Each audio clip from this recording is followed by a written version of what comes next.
Ya, di antara beberapa band Britpop juga disebut sebagai anti-grunge. Iya, sebenarnya video ini udah pernah saya upload ya teman-teman. Tapi karena menurut saya informasi yang ada di dalam video ini cukup bagus, jadi ya saya upload lagi. Dengan tambahan beberapa editan ya, biar videonya jadi makin jelas. Oke, kita langsung aja. Selamat menikmati dan semoga bermanfaat. Ya, Britpop atau British Pop adalah sebutan untuk sebuah gerakan musik atau subgenre yang populer di Inggris pada era 1990-an. Gerakan ini menjadi awal populernya band rock alternatif asal Inggris di kancah musik dunia. Ya, band Oasis, Blur, Suede, dan Pulp digadang-gadang sebagai grup musik Britpop tersukses. Mereka bahkan dijuluki sebagai Big Four. Ya, walaupun Suede dan Pulp sendiri sebenarnya nggak pernah mengakui kalau band mereka masuk ke dalam kategori ini.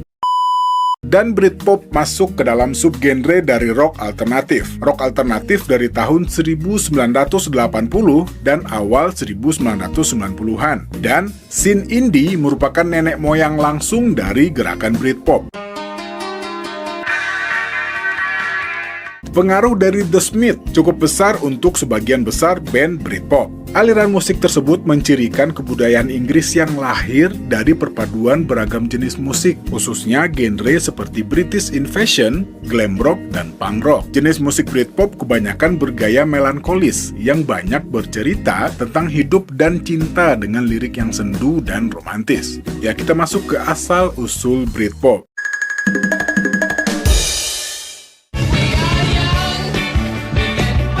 Ya, gerakan ini dikembangkan sebagai reaksi terhadap berbagai jenis musik dan tren budaya pada akhir 1980-an dan awal 1990-an, terutama terhadap fenomena grunge dari Amerika Serikat. Dan akhirnya aliran ini bisa memasuki industri musik Amerika melalui Blur, Suede, dan beberapa band lain yang meluncurkan gerakan dengan genre Britpopnya dan memposisikan diri sebagai kekuatan musik yang berlawanan dengan musik dari daratan Amerika Serikat. Kalau kita ngomongin scene musik Inggris, pastinya tidak bisa lepas dari nama besar The Beatles. Kesuksesan The Beatles menginspirasi banyak band asal Inggris untuk mengikuti jejaknya. Tidak hanya penampilan, banyak band asal Inggris yang memainkan musik yang sama dengan warna musik The Beatles. Ciri khas musik The Beatles yang banyak memainkan gitar serta lirik tentang kehidupan sehari-hari, menjadi identitas baru bagi genre musik rock alternatif Inggris ini. Selain The Beatles dan musik rock era 1960-an, subgenre Britpop juga dipengaruhi oleh glam rock dan juga band-band punk rock era 70-an. Ciri khas paling kental dari Britpop adalah permainan gitar di musiknya. Kebanyakan musisi Britpop juga terkenal dengan keahlian mereka bermain gitar. Pada awalnya, istilah Britpop tidak hanya digunakan untuk merujuk pada aliran musik tertentu.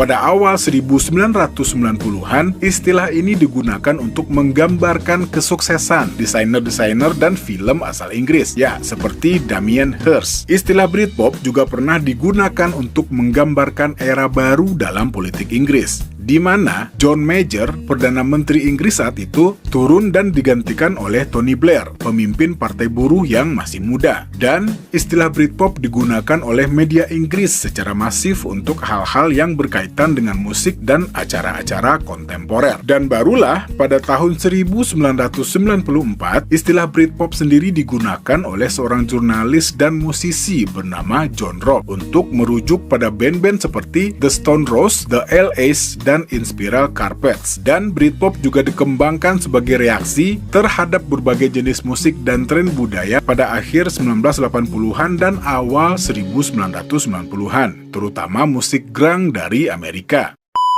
Kemunculan dari band-band Britpop gelombang pertama seperti Blur dan Suede mampu menggebrak dunia musik di Amerika. Seorang jurnalis musik yang bernama John Harris menganggap era Britpop dimulai ketika Blur merilis single Pop Scene dan Suede dengan lagu The Drowners pada musim panas tahun 1992. Dan pada April tahun 93, majalah Select menampilkan vokalis Suede Brett Anderson di halaman depan dengan bendera Inggris sebagai background dengan tulisan "Yeah Yanks Go Home. Ya, band lain seperti Oasis, Pop, Supergrass, Sleeper, Radiohead, dan Elastica menyusul kemudian. Band-band tersebut membawa alternatif rock Inggris ke mainstream dan membentuk pondasi dari gerakan yang lebih besar dari budaya Inggris yang disebut Britannia Cool, dengan ciri khas sound Britishnya yang saat ini sangat dikenal istilahnya sampai mancanegara. Pentolan band-band Inggris yang kental dengan Britpop yang mendunia sangat banyak di era ini. Walaupun sejak pertengahan tahun 1980-an sudah ada band Manic Street Preacher yang pada waktu itu single mereka yang berjudul Sleep Flower sering diputar di radio, dan di mana saat itu radio yang bermain di jalur FM masih sangat jarang. Dan di dalam ketenaran Oasis terdapat banyak band Inggris yang boleh dibilang pionir dari British Pop. Band-band seperti The Charlatans, Stone Roses, dan kemudian disusul oleh Pops, Supergrass, Sweat, hingga Elastica. Semua band tersebut dalam bermusik tidak lepas dari pengaruh musisi sebelumnya di daratan Inggris yang ditampilkan oleh The Smiths. Ya, The Smiths yang bermusik sejak 1982 telah memberikan pengaruh yang sangat kuat hampir pada seluruh band asal Inggris, hingga akhirnya kedua pentolannya Morrissey dan Johnny Marr membubarkan The Smiths pada tahun 1987.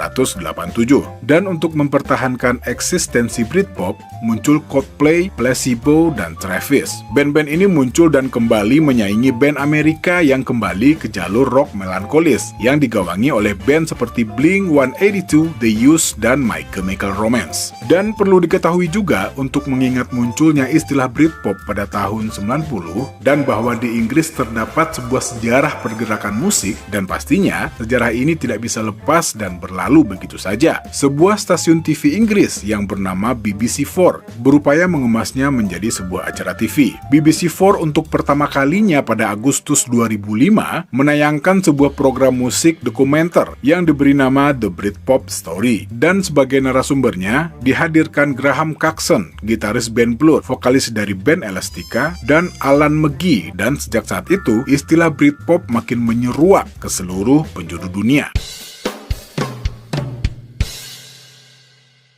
Ya, di antara beberapa band Britpop juga disebut sebagai anti-grunge.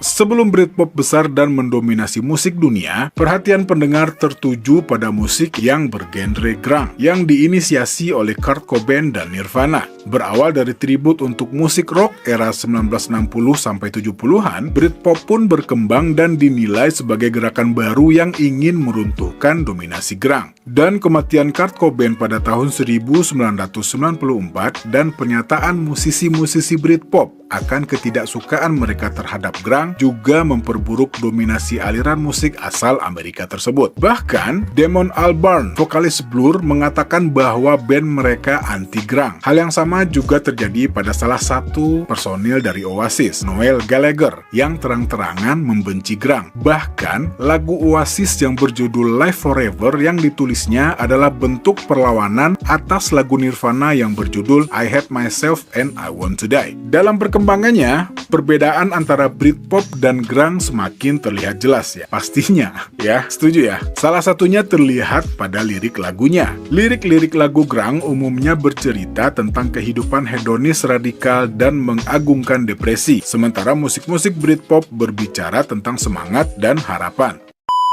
Dan pastinya invasi musik Britpop ini juga menyebar ke Indonesia pada pertengahan era 1990-an. Ya, di generasi pertama ada Pure Saturday, Cherry Bombshell, Rumah Sakit, Planet Bumi, dan Pestol Air. Dan pengaruh Britpop pastinya tak hanya dari segi musik. Banyak band indie tanah air yang berkembang dan juga meniru gaya berpakaiannya. Di Inggris sendiri, pada tahun 1990-an, band-band Britpop banyak menggemari pakaian cukup ketat dan melahirkan gaya baru yang disebut indies. Hingga kini, semakin banyak band-band yang lahir dengan pengaruh aliran Britpop. Ya, mungkin beberapa band ini nggak tahu ya, apakah mereka masih berkarya atau nggak. Ya, diantaranya ada Come On Lennon, The Sastro, Ballads of the Cliché, dan Niji. Ya, oke. Mungkin ada beberapa hal yang saya lewatkan di video ini, tapi nggak bisa dipungkiri ya, kalau saat ini musik-musik dari band ya, termasuk di dalamnya Britpop, cukup mengkhawatirkan perkembangannya. Dan